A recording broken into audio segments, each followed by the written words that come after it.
आज 17 अक्टूबर 2025।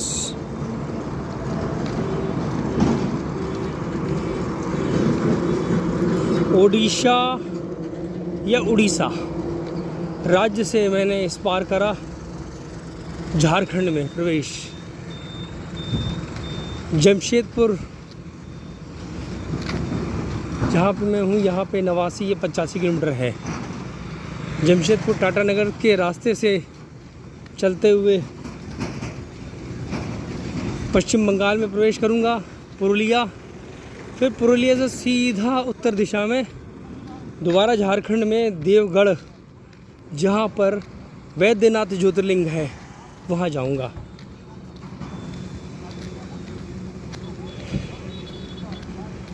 दो विचित्र बातें हुई।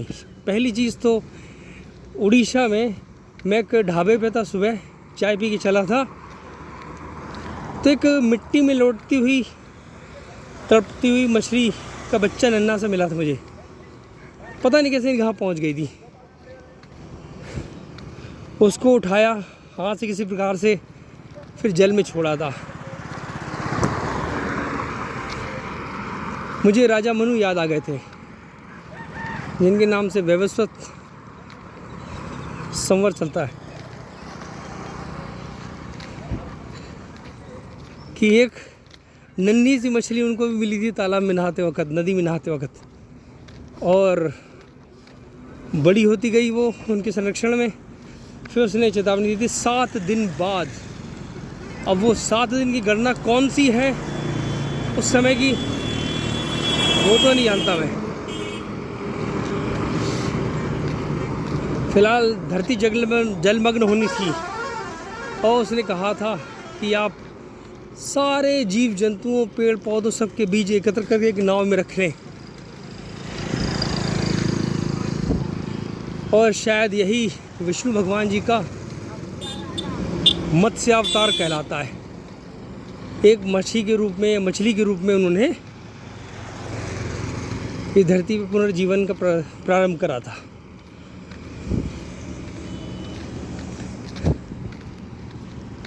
और दूसरी चीज़ जो मुझे आभास हुआ वो ये कि आज से 35 साल पहले 1990, 31 दिसंबर 1990 और 1 जनवरी 1991 की रात में मैंने एक सबसे पहला सपना देखा था। अपने जीवन में आज तक मैंने बहुत कम सपने देखे हैं, शायद कह सकता हूँ 8 या मैक्सिमम याद करूँगा 10 से ज़्यादा नहीं। सबसे पहला स्वप्न वही था। मेरा जन्म स्थान उत्तर प्रदेश में शाहजहाँपुर जनपद में है। वहाँ पर एक पंखी चौराहा कहलाता है। मैं देखा था बचपन में, या उस समय जो सपने देखा था, कि नीली नेकर पहने था, कट स्लीव्स की बनियान पहने था, हाथों में लाल लाल ग्लव्स थे, और मैं पंखी चौराहा कहलाता है वहाँ पर पहुँचा था। मेरे ऊपर चारों तरफ से लोगों ने हमला करा था, दुश्मनों ने, और मैं सबको मारता आता था। चारों तरफ मार मार के मैंने एक एक मुक्का मार के लोगों को ढेर कर दिया था।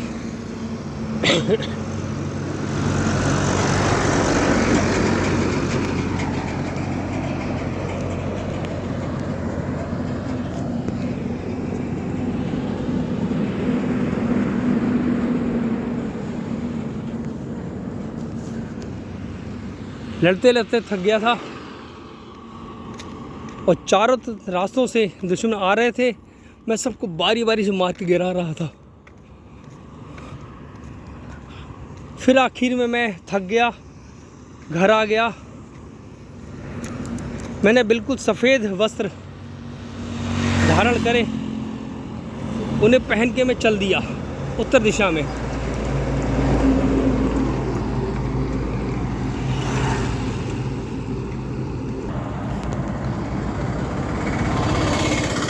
चलते चलते कैंटोनमेंट, शाहजहाँपुर के कैंटोनमेंट में केंद्रीय विद्यालय के पास निकला। उसे देख के मुझे याद आया मैंने कितने अच्छे दिन थे। कितने अच्छे मेरे गुरु लोग थे, उन्होंने मुझे क्या क्या अच्छी चीज़ सिखाई थी। फुटबॉल का मैं खिलाड़ी बना था, बॉक्सिंग का अच्छा खासा खिलाड़ी बना था, चैम्पियन बना था। हैं मेरे गुरु लोगों ने अलग मुझे बढ़िया से बढ़िया शिक्षाएं दी थी। देखा, याद करा, चल दिया। ऊंचे नीचे ज़मीन आई, सब तरफ हरियाली फैली थी। चलता गया, अच्छा और चलता गया। फिर बहुत ऊंची ऊंची पहाड़ियाँ शुरू हुई, मैं उस पर चढ़ने लग गया। फिर मैं देखा कि एक बिल्कुल चांदी की तरह चमचमाती सी चोटी दिखाई दी। शायद उसका बीच का हिस्सा बादलों से ढका था अथवा अदृश्य था। मेरे मन में आया कि मैं इस पे अवश्य चढ़ूंगा, और मैंने चढ़ने का प्रयास करा, चलने का। हाँफने लग गया बहुत ज़ोर से। हाँफते मैं गिर पड़ा। तभी मेरी नींद खुल गई। शाहजहाँपुर में तो वैसे भी ठंड बहुत होती है, हिमालय बिल्कुल पास में है, शिवालिक की पहाड़ियाँ, बड़ी अच्छी ठंड आती है। और दिसंबर के महीने में तो गजब की ठंड होती है। पूरी रजाई ओढ़े था, रजाई मैंने उतार दी शरीर से, पूरे शरीर पसीने में तरबतर था। अभी मुझे याद आया, जब मैंने यात्रा शुरू करी थी 6 सितंबर 2023 में, जन्माष्टमी के दिन, तब मैं शर्ट पैंट में था गुजरात में।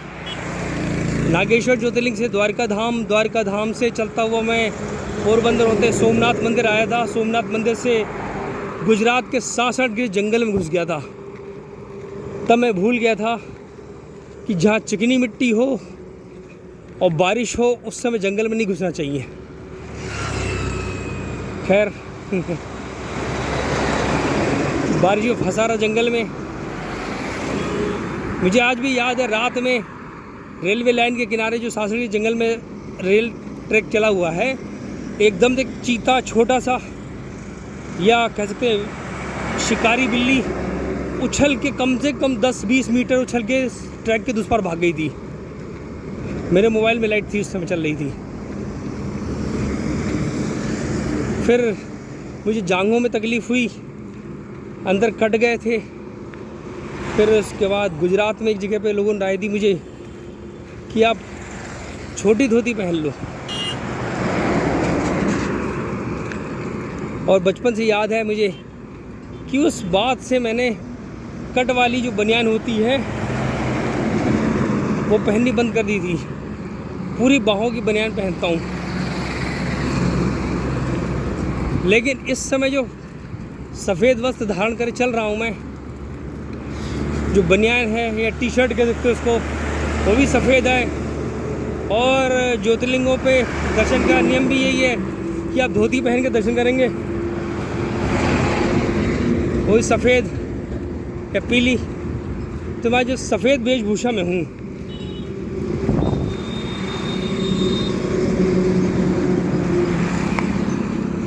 एक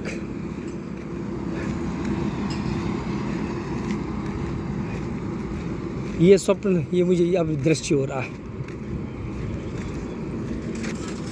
हालांकि मैं मानता हूँ मेरे जीवन में बहुत प्रयास करे आगे बढ़ने के, ऊंची चोटी पर चढ़ने के। भगवान कृष्ण ने मुझसे कई बार पूछा, तुम ये करा, कुछ मिला? नहीं। ये किया, क्या हुआ? कुछ नहीं।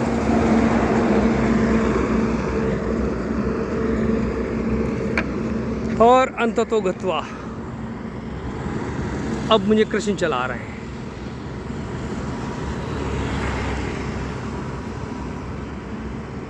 अब वो ही बताएंगे। उन्होंने कहा है मुझसे कि तुम प्रश्न मत करो, देखते चलो, आनंद लेते चलो, करूँगा तो सब कुछ मैं।